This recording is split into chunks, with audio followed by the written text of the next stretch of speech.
الملائكة يصلون على النبي. सफर हज के दौरान अपने सामान के साथ अराकीन हज कफन भी साथ लेकर चलते हैं। जी हाँ, कफन। इस एहसास के साथ कि अगर इस लंबे सफर के दौरान मौत का फरिश्ता आ गया तो अल्लाह के घर के करीब दफन होने का मौका मिल जाएगा, हम जन्नती हो जाएंगे। दरअसल सफर हज में शहीद होने वाले की लाश उसके वतन नहीं लाई जाती है। इसकी वजह सऊदी अरब के साथ पहले से किया गया एक करारनामा है जिसे हर आज़मीन हज को करना होता है।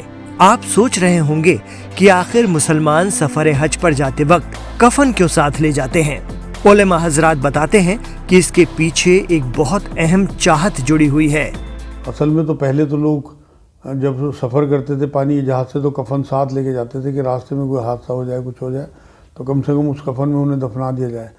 और अब जो एहराम की जो हालत होती है वो भी एक तरह की कफन ही है, दो कपड़ों में लिपटा रहता है आदमी। अल्लाह के रास्ते में जो डेथ हो गई वो शहीद है, इसीलिए उनके चेहरे भी नहीं ढकते वहाँ लोग, उन्हें ऐसे ही दफना दिया जाता है। और शहीदों के बारे में कुरान ये कहता है कि अपनी कब्रों में जिंदा है, इन्हें मुर्दा ना कहो, इन्हें अल्लाह की तरफ से रोज़ ये पहुँचती हैं।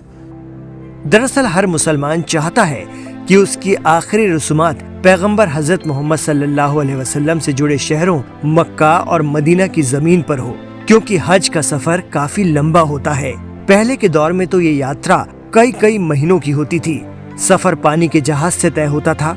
ऐसे में कई बुजुर्ग पुरानी या नई बीमारी की वजह से रास्ते में ही दम तोड़ देते थे। उन्हें बाइज्जत शरई तौर तरीकों से समंदर में तदफीन नसीब हो, इसके लिए भी लोग अपना कफन अपने साथ ही रख लेते थे।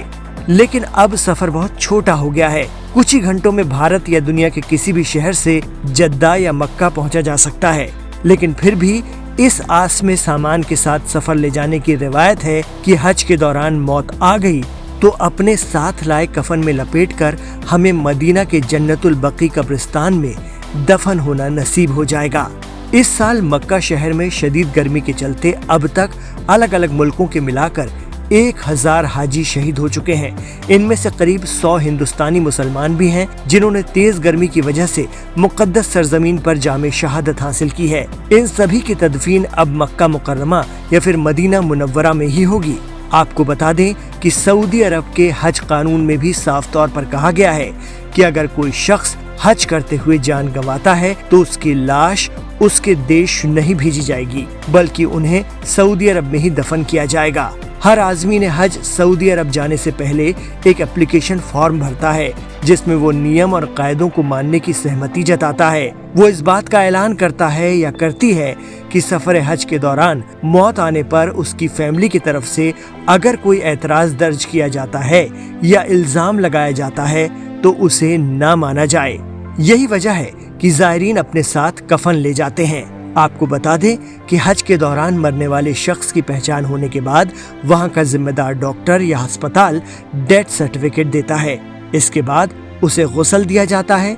ज़ायरीन को उसके ही कफन में लिपटाकर दफन कर दिया जाता है। मक्का, मिना और मुज़दलिफ़ा में ठहरने के दौरान जान गई है तो उसकी नमाज जनाजा मस्जिद अल हरम या फिर काबा शरीफ में अदा की जाती है। मदीना में जान गंवाने पर मस्जिद नबवी में नमाज अदा की जाती है। अगर मरने वाले शख्स की फैमिली का कोई साथी या फिर किसी औरत के साथ महरम वहां पर मौजूद है तो उन्हें मरने वाले के आखिरी दीदार और जनाजे की नमाज में शामिल होने का मौका मिलता है। वहां इंडिया या फिर किसी और मुल्क से रिश्तेदारों के आने का इंतजार नहीं किया जाता है। ज्यादातर लोगों को मदीना में जन्नतुल बकी कब्रिस्तान में दफनाया जाता है। माना जाता है कि यहाँ दफन होने वालों को जन्नतुल फिरदौस में आला मकाम हासिल होता है।